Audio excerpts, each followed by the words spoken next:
Si Jesus ay tao lamang at hindi Diyos, yan ang sabi ng ating mga kapatid sa ibayong pananampalataya. Ang Biblia ay nagtuturo na si Jesus ay ganap na Diyos at ganap na tao.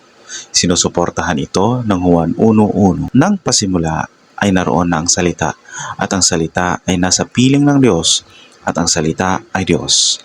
Filipos 2:6-7. Siya, bagamat nasa anyo ng Diyos, ay hindi itinuring na dapat niyang hawakan ang pagkapantay sa Diyos. Sa halip, ibinaba niya ang kanyang sarili at naging katulad ng isang alipin na naging tulad ng tao at nagpakita bilang isang tao. Sa Tito 2:13, ang ating dakilang Diyos at tagapagligtas, si Jesucristo. Ang kabanalang ito ay hindi may kakaila. Ang pagka-Diyos ni Jesus ay hindi posible dahil siya ay may ama at ina. Yun ang sabi nila. Ang pagka-Diyos ni Jesus ay hindi nakabase sa kanyang pagiging tao, kundi sa kanyang likas na kalikasan bilang salita ng Diyos. Juan 1:1-14. Ang kanyang pagiging tao ay hindi binabawasan ang kanyang pagka-Diyos. Siya ang Emmanuel, ang Diyos na sumasa atin. Si Jesus daw ay hindi Diyos dahil siya ay namatay sa krus. Ang pagkamatay ni Jesus sa krus ay hindi nagpapawalang bisa sa kanyang pagka-Diyos, kundi ito ay isang kilos ng pag-ibig at pagsasakripisyo para sa ating kaligtasan. Juan 10:11 at Filipos 2:8.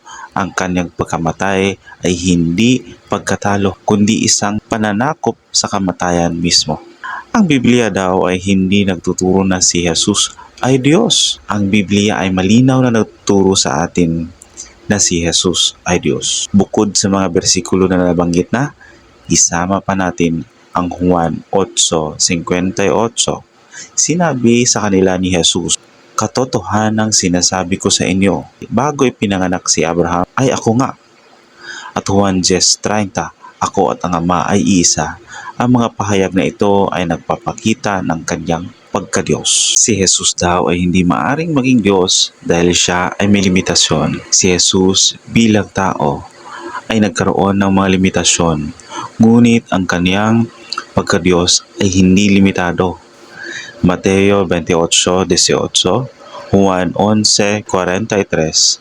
Ang kanyang pagkatao ay hindi binabawasan ang kanyang kapangyarihan at kaluwalhatian bilang Diyos. Ang kanyang pagiging tao ay isang pagpapakumbaba para maisakatuparan ang plano ng kaligtasan. Ito ang mga karagdagang bersikulo na nagpapatunay sa pagka-Diyos ni Jesus. Hebreo 1:8. Ngunit tungkol sa anak, sinasabi niya, "Ang iyong trono, O Diyos, ay magpakailanman at magpakailanman.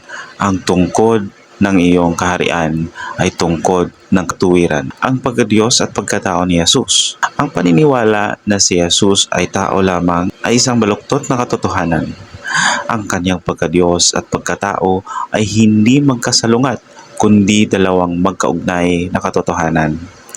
Siya ay nagkatawang tao upang mamatay para sa ating mga kasalanan at magbigay ng daan tungo sa kaligtasan. Tungkol naman sa pahayag ni Tomas na sinasabi ng mga iglesia ni Kristo na nagulat daw si Tomas nung nakita niya si Jesus. Ang sinabi ni Tomas, My Lord "Panginoon and my ko God." at Diyos ko." Nasabi po niya sa harap ng Panginoong Jesucristo, "Panginoon ko at Diyos ko."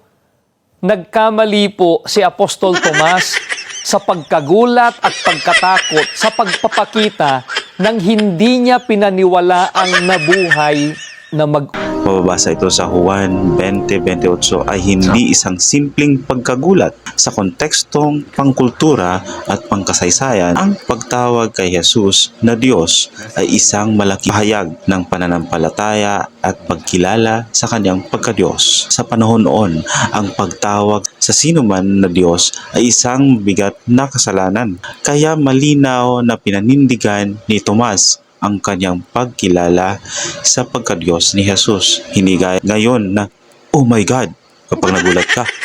Ang pag-aaral sa Biblia ay may malalim na pag-unawa sa konteksto, kultura at tauhan ay mahalaga sa pag-unawa sa mga katotohanan nito. Ang pagka-Diyos ni Jesus ay isang fundamental na alituntunin ng Kristyanismo at sinusuportahan ito ng malinaw ng mga ebidensya sa banal na kasulatan. Yun lamang po at maraming salamat. Nawa ay may natutunan kayo sa aking video.